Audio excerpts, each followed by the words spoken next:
पीढ़ी दर पीढ़ी हमारे किसान अलग अलग स्पीसीज की अलग अलग वैरायटी इनको सहेज कर रखते गए और उसको विकास करते रहे। किसान की विरासत, धरती के वनस्पति संसाधन, एक अधिकार जिसका दुनिया भर के देश करते हैं सम्मान।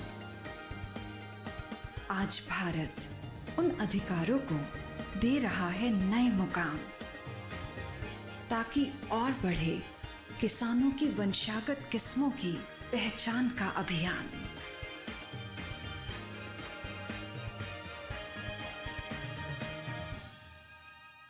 नमस्कार, आप देख रहे हैं दूरदर्शन किसान। कार्यक्रम कृषि दर्शन में आप सभी का स्वागत है। मैं हूं आपके साथ मोनालिसा। हमारे अन्नदाता किसान खेतों में जी तोड़ मेहनत करते हैं ताकि हमारी थाली में भोजन की कमी ना हो। ठीक इसी प्रकार किसानों को कृषि उपयोगी जानकारी का अभाव ना हो, इसके लिए किसानों को समर्पित कार्यक्रम कृषि दर्शन लेकर हम हाजिर होते हैं, जिसमें हम कृषि क्षेत्र से जुड़ी हुई महत्वपूर्ण गतिविधियों की जानकारी देते हैं, बताते हैं आधुनिक तकनीकों के बारे में। इसके साथ ही सरकार द्वारा चलाई जा रही महत्वपूर्ण योजनाओं के बारे में भी आपको इस कार्यक्रम में जानकारी मिलती है। तो आइए इस सिलसिले को जारी रखते हुए शुरू करते हैं आज का ये कार्यक्रम।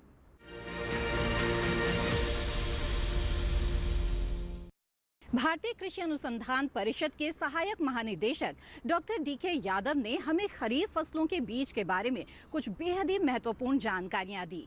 उन्होंने क्या कुछ बताया, जानने के लिए आइए सीधे रुख करते हैं कृषि एवं किसान कल्याण मंत्रालय के डीडी किसान स्टूडियो का। जैसा कि आप सभी देख रहे हैं कि जो इस वर्ष जो मानसून है वो लगभग सभी क्षेत्रों में आ चुका है और थोड़ी बारिश पहले भी हुई। जो बिपरजॉय जो साइक्लोन आया उसकी वजह से भी कई जगह पर ज़्यादा बारिश भी हुई है।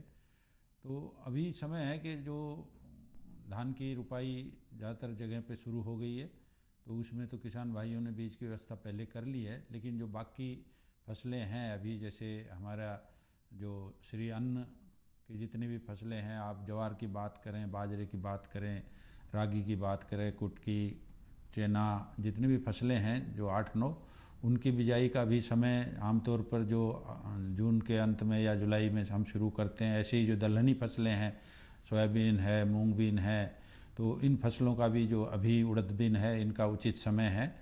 तो इसमें किसान भाइयों को जो सबसे पहला जो आवश्यक कदम है उसमें बीज की उपलब्धता की बात आती है। तो मेरा अनुरोध आप सभी से रहेगा कि क्योंकि बरसात शुरू हो गई है और ज़्यादातर क्षेत्रों में जो बरसात आ गई है और जैसे ही खेत ठीक होंगे, बत्तर आएगा तो किसान भाई बिजाई के लिए जाएंगे, तो आप अपनी बहुत ही सही समय पे और एडवांस में जो है बीज की व्यवस्था करें।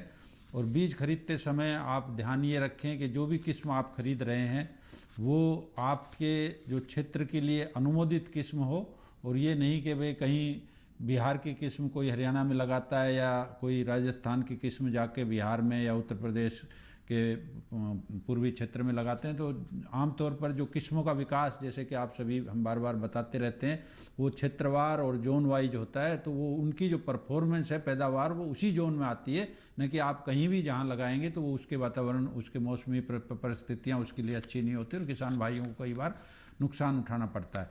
दूसरी बात जो है वो स्रोत की बात है, क्योंकि आमतौर पर देखा गया है कि आज बरसात हुई है और कल किसान भाई 2-3 दिन बाद बत्तर आएगा, तो वो पहले दिन किसान बीज के लिए ढूंढता है कि कहाँ से बीज लूँ। उसमें आमतौर पर वो जो लेता है, जो उपलब्धता के आधार पर किसी भी प्रकार का बीज ले आते हैं, और कई बार नकली बीज भी किसान भाइयों को मिल जाता है, उससे किसान भाइयों को बहुत नुकसान होता है। तो उसमें किसान भाइयों से अनुरोध है कि वो बीज जब खरीदें तो जो उचित स्रोत से ही खरीदें। उसमें आपका जैसे भारतीय कृषि अनुसंधान परिषद के विभिन्न संस्थान हैं, कृषि विश्वविद्यालय हैं, नेशनल सीड कॉरपोरेशन है, राज्यों के बीज कॉरपोरेशन है, आजकल बहुत से एफपीओ भी बीज उत्पादन में आगे आए हैं, प्राइवेट सीड कंपनीज हैं। लेकिन उसमें आप ध्यान यही रखें कि वो आपका जो है उसकी एक आपको उसकी पूरी जानकारी हो और जो स्रोत हो वो सही विश्वसनीय स्रोत हो। ये नहीं कि किसी भी नाम से और थैली की चमक दमक देख के किसान भाई कोई बीज लेके आते हैं, तो उससे निश्चित रूप से किसान भाइयों को नुकसान होता है। तो ये बहुत ही जरूरी कदम है, क्योंकि अगर आपका बीज सही गुणवत्ता का नहीं होगा तो जितने भी आपके प्रयास हैं, आप खाद डालेंगे, दवाई डालेंगे, जितनी भी बहाजोत कराएंगे, वो आपका सब व्यर्थ जाता है और उससे किसान भाइयों को बहुत नुकसान होता है। अगली बात यह है कि जब बीज खरीदते हैं तो उस पर आमतौर पर जो थैली है उस पर उसके गुणवत्ता के मानक लिखे होते हैं, भाई कितनी जमवार है, कितनी फिजिकल प्योरिटी है, जेनेटिक प्योरिटी है, उसमें कितना मॉइस्चर है और कब तक उस बीज की वैधता है। तो वो जरूर उस लेबल पे किसान भाई उस मोहर को देखें। कई बार क्या है कि पुराना बीज जो कि वैध नहीं है और उसका वैलिडेशन नहीं हुआ है या उसकी म्याद पूरी हो गई है, वो कई बार कुछ लोग बेच देते हैं आमतौर पर। तो इस बात को भी ध्यान रखें कि उसकी थैली पर जो भी सर्टिफिकेशन का टैग है, थैली सील्ड है, उस पर सील लगी हुई है, ढंग से सिली हुई है, इन बातों का भी ध्यान रखें। और जो भी बिल और टैग थैली के साथ आए वो किसान भाई सीजन के अंत तक संभाल कर रखें, क्योंकि कई बार अगर फसल में बीज सही नहीं आता है तो उसको अंतिम उस डॉक्यूमेंट के साथ जो भी हमारा बिल है, जो भी टैग है, लेबल है, उसको लेके वो किसी भी कृषि विभाग में या कहीं भी कृषि विश्वविद्यालय में जाता है और अपना क्लेम अगर कुछ करता है उस कंपनी या उस एजेंसी के खिलाफ, तो अगर उसके पास डॉक्यूमेंट नहीं होता तो वो कोई भी कार्रवाई नहीं कर पाते हैं। तो इन बातों का भी विशेष रूप से ध्यान रखें। जैसे कि आप सभी को पता है कि इस साल अंतर्राष्ट्रीय हमारा श्री अन्न वर्ष है, तो किसान भाई ज़्यादा से ज़्यादा श्री अन्न की जो विभिन्न फसलें हैं विभिन्न क्षेत्रों में वो लगाएं। और जहाँ तक बीज की उपलब्धता की सवाल है तो खरीफ फसलों में लगभग 40 फसलें हम लगाते हैं और उनकी लगभग 1700 किस्मों का बीज उत्पादन होता है। तो इसका जो इस वर्ष का जो आंकड़ा हम अगर बीज का देखते हैं तो जो टोटल रिक्वायरमेंट है बीज की खरीफ फसलों की वो 166 लाख क्विंटल की है, जबकि हमारे पास उपलब्धता जो है वो 180 लाख क्विंटल की है। तो ऐसा नहीं है कि किसान भाई कभी भी थोड़ा भ्रमित हो कि भाई बीज उपलब्ध नहीं है और कोई भी जो सब स्टैंडर्ड बीज किसी भी जो स्रोत आपके भरोसेमंद नहीं हो वहाँ से नहीं खरीदें। तो अच्छी जितनी मैंने संस्थानें बताई और इवन जो प्राइवेट कंपनी में जो ब्रांडेड सीड है और जो वेल लेबल्ड सीड है उसको किसान भाई खरीद के ज़्यादा से ज़्यादा मुनाफा ले सकते हैं। जहाँ तक श्री अन्न फसलों की बात है तो इन सभी 9 फसलों का बीज भी बहुत ही वृहत मात्रा में उपलब्ध है। हमारी टोटल रिक्वायरमेंट लगभग 5.5 लाख क्विंटल की है इन जो श्री अन्न फसलों की, जिसमें बाजरा, ज्वार, रागी, कुटकी, चना आदि सब आते हैं। और हमारी उपलब्धता है वो लगभग 8.10 लाख क्विंटल की है। तो उसमें भी बीज की पूरी उपलब्धता है। कई बार क्षेत्रवार वो उपलब्धता नहीं होती तो आप अपने नज़दीक के कृषि विश्वविद्यालय से या कृषि विज्ञान केंद्र से और इवन हमारा जो डिपार्टमेंट ऑफ एग्रीकल्चर है उनसे आप संपर्क करेंगे तो निश्चित रूप से आपके लिए बीज की व्यवस्था कराएंगे। लेकिन उसके लिए आपको एडवांस में ये सब प्लानिंग करनी पड़ेगी। तो इन बातों को किसान भाई अपनी खरीफ फसलों की बुवाई करते हुए आवश्यक रूप से ध्यान दें। आइए अब कार्यक्रम कृषि दर्शन में नजर डाल लेते हैं सेगमेंट विज्ञान और किसान पर।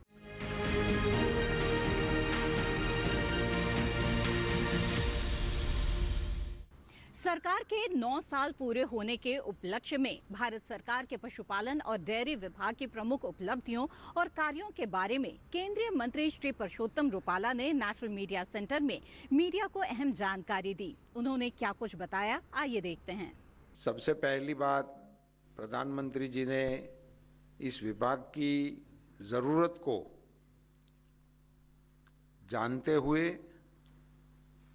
और ख़ास करके ग्रामीण अर्थतंत्र को मजबूती देने के अपने इरादों को साकार करने हेतु इस विभाग को स्वतंत्र मंत्रालय बनाने का निर्णय लिया। और इसी के चलते पशुपालन और पशुपालक इस दोनों पर भारत सरकार का फोकस बढ़ाने का प्रयास हुआ। और कुल मिला के 9 साल में जिस प्रकार से पॉलिसियों का अमलीकरण करने का प्रयास राज्य सरकारों के साथ मिलकर भारत सरकार ने किया, उसी का नतीजा ये हुआ कि 80 लाख मिलियन मैट्रिक टन से अपने को इसी टेन्योर में बढ़ोतरी मिल गई। फिगर के लिए आपको बताऊंगा कि 60 साल में 121 मिलियन मैट्रिक टन की वृद्धि हो पाई थी, वो 9 साल में 83 मिलियन टन की वृद्धि करने में हम कामयाब रहे। और मिलियन टन दूध की मिल्क की। और अभी जो हमारा पर कैपिटा कंजम्पशन था और अवेलेबिलिटी जो थी वो 303 ग्राम थी 14 तक, वो बढ़कर 444 ग्राम 2022 में हो गई। ये फिगर देखते आपको लगता है कि 45% का इजाफा इस 9 साल के अंदर करने में भारत सरकार कामयाब रही। और ये एक बहुत, मैं मानता हूँ कि इतने घनी आबादी और बड़ी आबादी वाले देश में इस प्रकार के गोल को हासिल करना, ये एक बहुत ही अच्छी उपलब्धि मेरे हिसाब से माना जाता हूँ। मैं प्रधानमंत्री जी के 2 निर्णय जो सबसे महत्वपूर्ण इस क्षेत्र के लिए मानता हूँ, वो है उन्होंने सारे देश के पशुधन के लिए मोबाइल वेटरनरी यूनिट भारत सरकार के खर्चे से देने का निर्णय किया। मैं मानता हूं कि एक बहुत ही संवेदनशील निर्णय है, क्योंकि पशु पालन का जो व्यवसाय है वो ग्रामीण क्षेत्र से जुड़ा हुआ है। देश के बहुत ही दुर्गम विस्तारों में ये व्यवसाय किया जा रहा है, पहाड़ियों में, तराइयों में। तो ऐसे दुर्गम विस्तार में पशुओं को हॉस्पिटल तक ले आना और वेटरनरी हॉस्पिटलों का जो हमारा इंफ्रास्ट्रक्चर है, उन्हीं को देखते हुए ज़्यादातर संभव ही नहीं था। तो एक प्रकार से उनकी सारवार जो थी वो उन पर कुदरत पे छोड़ दिया जाता था, या तो वो स्थानीय लोग अपने हिसाब से जो नुस्खे होते थे उनसे अपना कारोबार चला लेते थे। इनको डोर स्टेप साइंटिफिक वे में उनकी सारवार हो सके, इसके लिए मोबाइल वेटरनरी यूनिट पूरे देश में उपलब्ध कराने के लिए निर्णय किया गया। 4340 मोबाइल वेटरनरी यूनिट मंजूर किए गए और उनमें से अभी तक जो हमारे पास जानकारी है वो 1181 यूनिट ऑन रोड हो गए हैं, जो अभी सेवा में शुरू हो गए हैं। ये जब मोबाइल वेटरनरी यूनिट की योजना लॉन्च कर दी गई, तभी राज्य सरकारों को इनका और बोझ न पड़े, इसके लिए उसमें एक ड्राइवर, एक डॉक्टर, एक पैरामेडिकल स्टाफ और डीजल और दवाएं, उन सभी के लिए भी 60% वो भारत सरकार का हिस्सा रहेगा इनके रोजाना खर्चा में, और 40% वो राज्य सरकार के लिए छोड़ा है, उनकी हिस्सेदारी इसमें जोड़ी गई है। तो एक प्रकार से राज्य सरकार को इस योजना चलाने में भी सहयोग करने का भारत सरकार का इरादा इस स्कीम के स्वरूप से आप सबके ध्यान में आ सके। आप सब जानते हैं, जैसे कोरोना वैक्सीन का जिस बारे में जिक्र होता है और आज विश्व में भारत इसके लिए गौरव ले सकता है, और कोरोना मैनेजमेंट के बारे में भी बहुत अच्छी हमारे देश की छवि विश्व के मंच पर हम कहते हैं, दुनिया वाले भी कहते हैं। मगर मुझे आपसे बताते हुए ये बड़ी खुशी हो रही है कि कोरोना वैक्सीन देशवासियों के लिए उपलब्ध कराने की घोषणा मोदी जी ने की, इससे 1 साल पूर्व प्रधानमंत्री जी ने देश के पूरे मवेशियों को वैक्सीनेट करने का निर्णय कर लिया और उसको उपलब्ध कराने की योजना को कार्यान्वित कर दिया था। मैं मानता हूं कि ये एक बहुत दूसरा बड़ा निर्णय लिया गया था। ये 2 निर्णय ऐसे हैं, पूरे देश के पशुओं का वैक्सीनेशन भारत सरकार के खर्चे से कराना और पूरे देश को मोबाइल वेटरनरी यूनिट देना। इनके कारण देश के पशुपालन क्षेत्र में, देश के पशुपालकों के जीवन में एक बहुत बड़ा बदलाव लाने का ये प्रयास है। और ये मोबाइल वेटरनरी यूनिट और ये वैक्सीनेशन ड्राइव की वजह से कई चीज़ें वहाँ अपने को पशुपालकों के घर तक अब हम टेक्नोलॉजी को पहुँचा रहे हैं, उसके घर तक हम दवाई पहुँचा रहे हैं, और ये सुलभ होने से आर्टिफिशियल इंसेमिनेशन जैसे प्रोग्रामों को भी बहुत ही अच्छी तरह से हम लागू कर सकते हैं।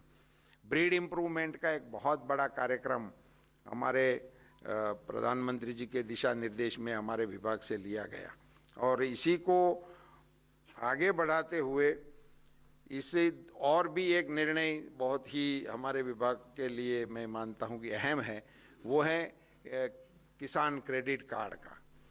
केसीसी जो किसानों को ही उपलब्ध थी, वो केसीसी अब पशुपालकों को भी उपलब्ध कराने का निर्णय ले लिया गया है। और जिस तर्ज पर केसीसी किसानों को मिलती हैं, उसी तर्ज पर पशुपालकों को भी केसीसी मिलाने का प्रयास किया गया।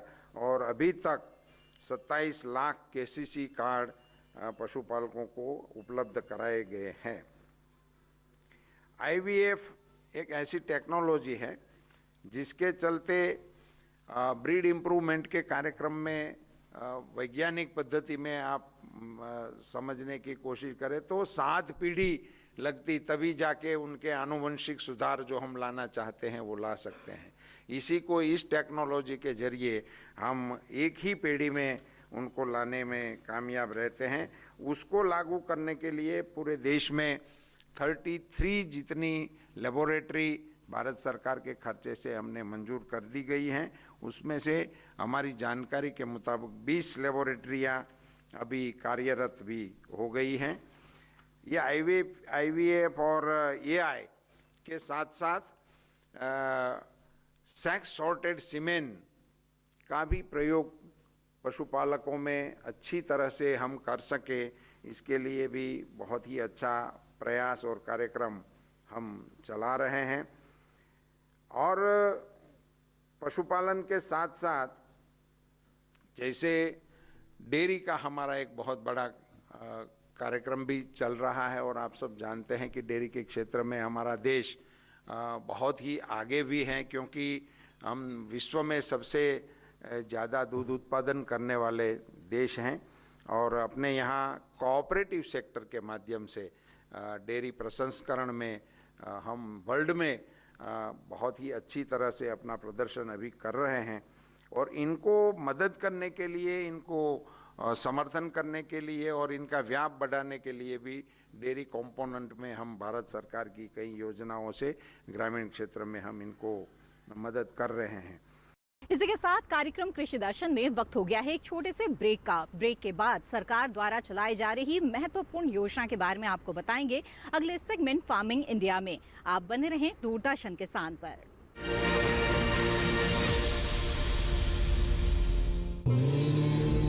क्षितिजल पावक गगन समीरा, पंच रचित अति अधम शरीरा।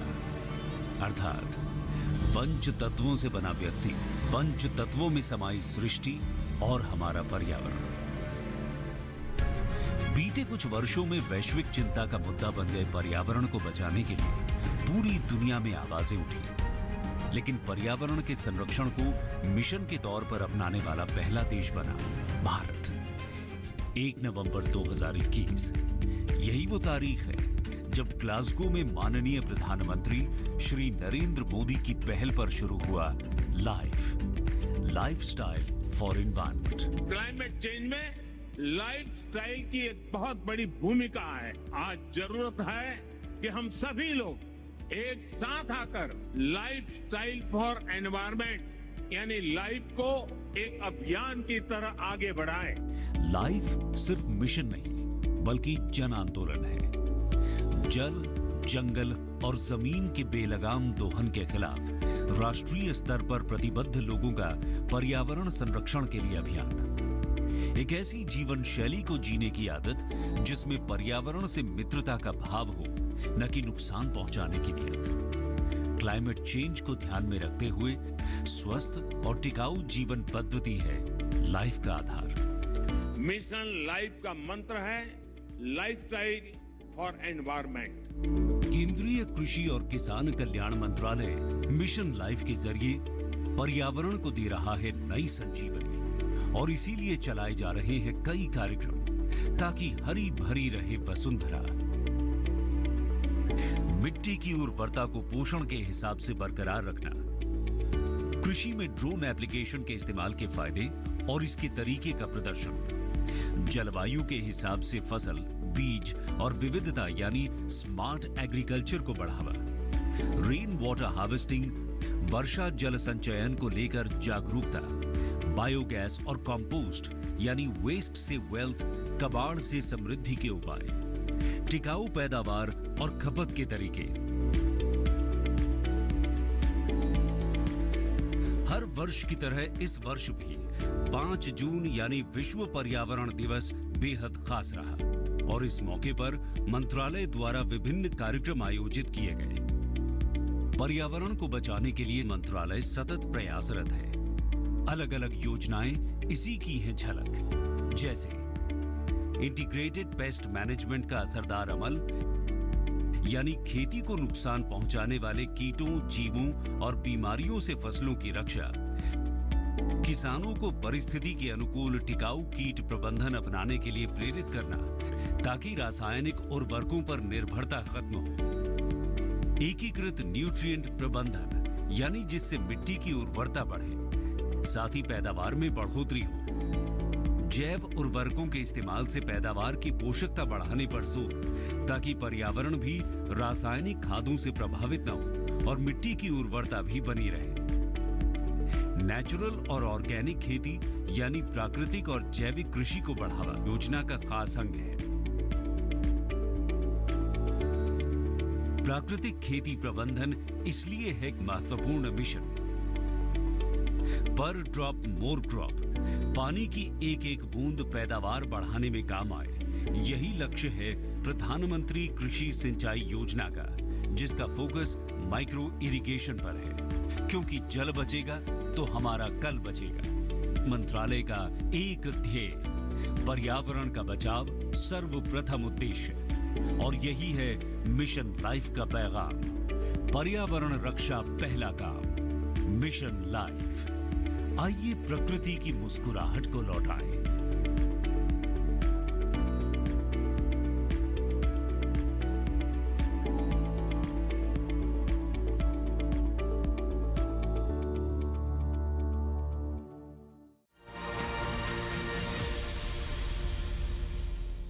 ब्रेक के बाद आप सभी का फिर से स्वागत है। आप देख रहे हैं कार्यक्रम कृषि दर्शन। आइए अब देखते हैं अगला सेगमेंट, फार्मिंग इंडिया।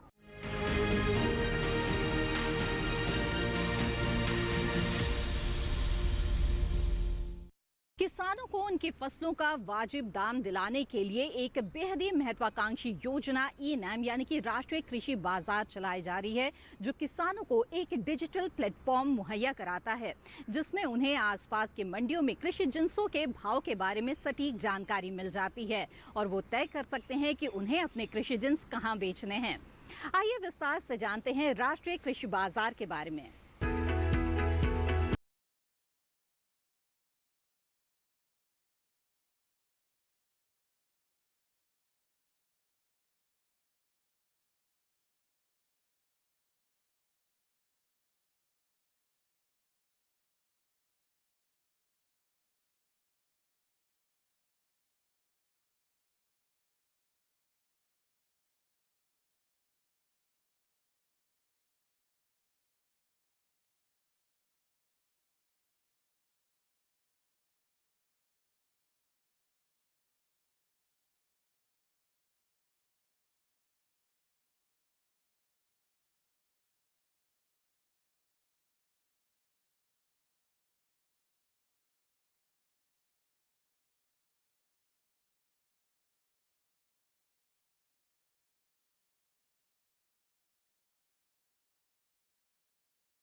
किसानों के साथ धोखाधड़ी की संभावना कम हो जाती है। दूसरा फायदा ये है कि अन्नदाता की पहुंच ज्यादा मंडियों और व्यापारियों तक सीधे हो गई है। तीसरे, मंडियों में आवक और भाव की तुरंत जानकारी मिल जाती है। और चौथा, भुगतान बहुत जल्दी हो जाता है और पैसा सीधे किसान के खाते में जाता है। तो अगर आप भी सुविधा का फायदा उठाना चाहते हैं तो ई नाम पर रजिस्ट्रेशन कराना होगा। रजिस्ट्रेशन की कोई फीस नहीं है। कार्यक्रम कृषि दर्शन में आज हम आपके लिए जो जानकारियां लेकर आए हैं, हमें उम्मीद है कि इससे आपको लाभ जरूर होगा। इस कार्यक्रम से संबंधित अपने सुझाव आप हमें भेज सकते हैं। हमारा ईमेल आईडी है krishidarshandk@gmail.com। इसके अलावा आप पत्र के माध्यम से भी अपने विचार हमें बता सकते हैं। हमारा पता नोट कर लें। कृषि दर्शन, कमरा नंबर 58, CPC दूरदर्शन, खेलगांव, नई दिल्ली 110049। जानकारियों से भरपूर कृषि दर्शन कार्यक्रम को आप दूरदर्शन किसान के YouTube चैनल पर भी देख सकते हैं। इसके लिए टीवी स्क्रीन पर दिखाए जा रहे QR कोड को स्कैन करें। इसी के साथ कृषि दर्शन की आज की इस कड़ी में बस इतना ही। फिर हाजिर होंगे लेकर कुछ महत्वपूर्ण जानकारियां। तब तक के लिए दीजिए इजाजत। आप बने रहें दूरदर्शन किसान पर। नमस्कार।